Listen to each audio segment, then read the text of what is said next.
Hello everyone! Welcome and welcome back to my YouTube channel. My name is RJ at kung bago ka pa lang dito sa aking channel, we are covering videos about work from home and earn from home tips. Kaya naman kung interested ka sa mga ganitong videos, please consider subscribing and hit that notification bell para updated ka every time we upload new videos.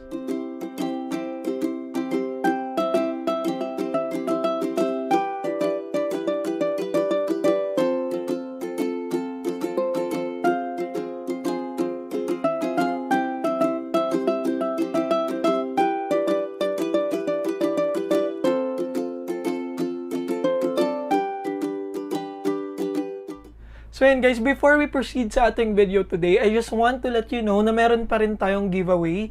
Malapit na natin ma-reach yung 15,000 subscribers dito kay YouTube and I'm giving away 1,000 pesos worth of GCash sa 5 winners. So magkakaroon kayo ng 200 pesos each. Let's go straight to the video. Ngayon, sobrang excited ako sa video na to kasi meron na naman tayong panibagong opportunity na i-share sa ating mga viewers. Etong i-share ko sa inyo today guys, pwede siyang full-time or part-time. Non-voice ang job na ito. At higit sa lahat, pwede siya sa beginners kasi sobrang dali niyang pag-aralan. Curious ka na ba kung ano tong sinasabi kong work from home opportunity? Well, stay with me up until the very end of this video and don't skip any part of it para wala kang ma-miss na kahit anong information. Ang tinutukoy kong job opportunity na pwede nyong i-consider as your permanent work from home job is being a product lister. So in this video, pag-uusapan natin ano ba yung tasks and responsibilities mo as a product lister, the requirements and qualifications, sample work of a product lister, salary rate and mode of payment, where to apply as a product lister, and at the end of this video, I will share with you my observations about this job opportunity. Ano ba yung magiging role mo as a product lister? You will work for an e-commerce company and create listings for their products online. As a product lister, your duties may involve writing content to describe listings, optimizing copy of listings for online search, and creating a streamlined layout. You may also help with improving older listings to maximize sales and ratings. So in layman's term guys, ang trabaho mo as a product lister is to add listings ng mga products ng mga clients online. You will be in charge of adding titles, descriptions, photos, and more information regarding sa products. So dito sa Pilipinas guys, may kita nyo yung mga products sa Shopee, sa Lazada, na merong mga information, di ba? May mga title yan, may description, price, and information. So, yan yung magiging trabaho mo. Kayo maglalagay ng mga information na yan online. The only difference is you will be working with international clients. So, that means you might be using Shopify, Amazon, Etsy, or eBay. So, ano ba yung kailangan mo para maging isang product lister? What are the technical requirements? All you need is your laptop or PC and of course, a stable internet connection. And when it comes to skills qualification, you should be able to research and analyze data facts. You should know how to proofread and edit descriptions or titles. You should have a very good organizational skills.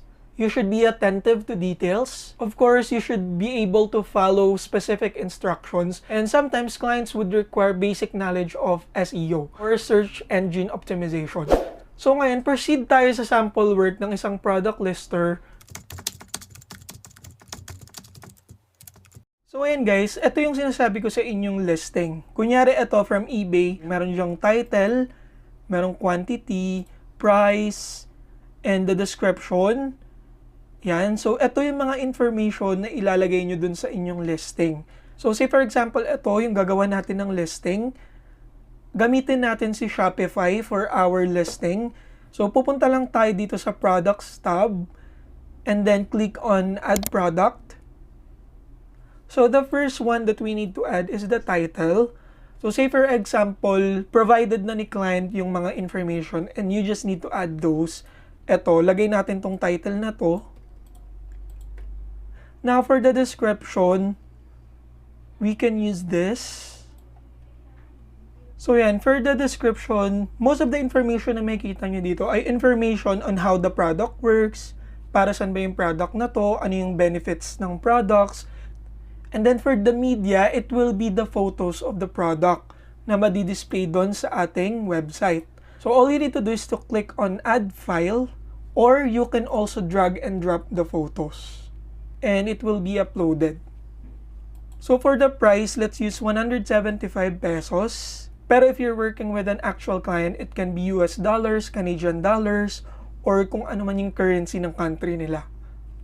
Also for the compare at price, ito actually yung original price na makikita nyo. Say for example, dito sa Shopee, itong compare at price or original price niya is at 350 pesos, pero yung actual price is 175.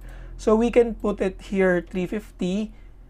So ang main idea here guys is to let the customers know na naka-sale yung product. So the original price is 350 but they can get it only at 175 pesos.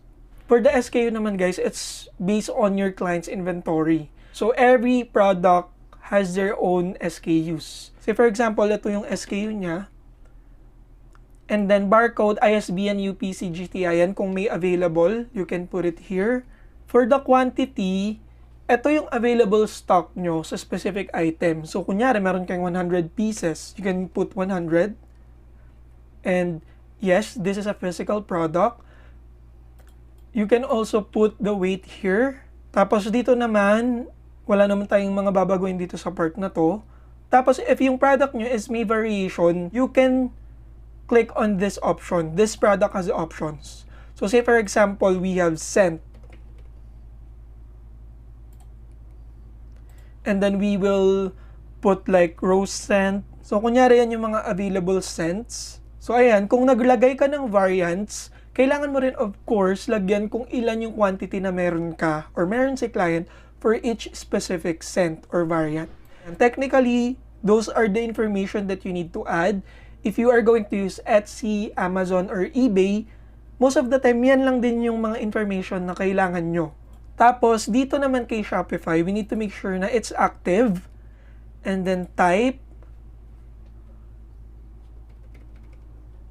vendor, it will be the name of the shop. So sa tags, pwede kayong maglagay ng tags to use keywords. So when you're done filling out all the information, all you need to do is to click on save. And yan, okay na yung listing. Mag-a-appear na siya sa website ni client. So now let's talk about the salary and the mode of payment. So as a product lister, you can earn up to $20 per hour. Of course, dadepende yan sa offer ng client na nakuha mo. May mga client din naman na nag-offer ng fixed rate. It may range from $200 to $1,500. Dadepende yan sa total working hours and the number of listings that you need to do. For payment method, the usual payment method like PayPal, Payoneer, Wise, or direct bank transfer.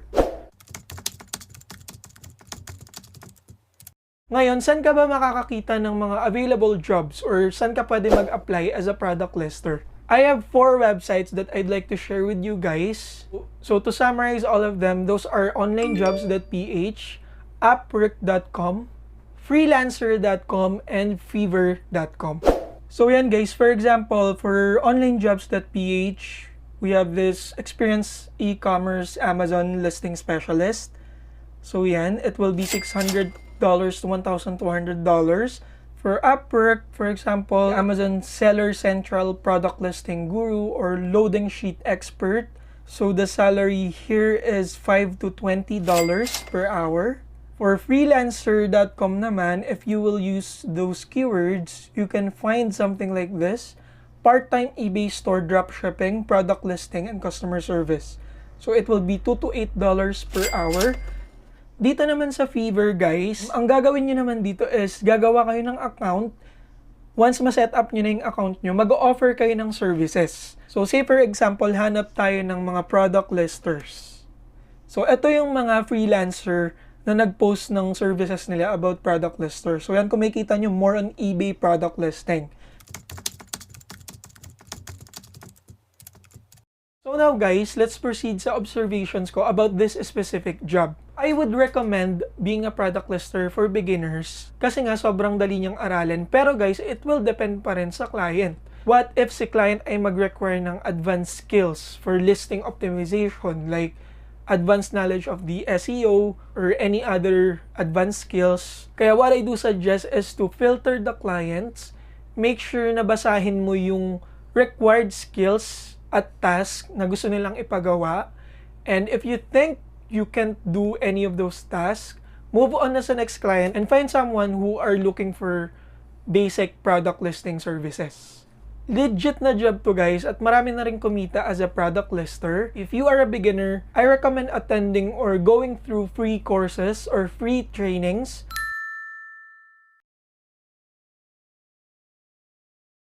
So yun lang guys, I hope na nakatulong tong video na to. Please don't forget guys to like this video, share this to your friends para alam din nila tong bagong opportunity na na-share ko sa inyo for today. If you haven't subscribed to my channel yet, please consider clicking the subscribe button and the notification bell para updated ka sa ating next video uploads. So that's it for today guys, and I will see you again in our next videos. Bye!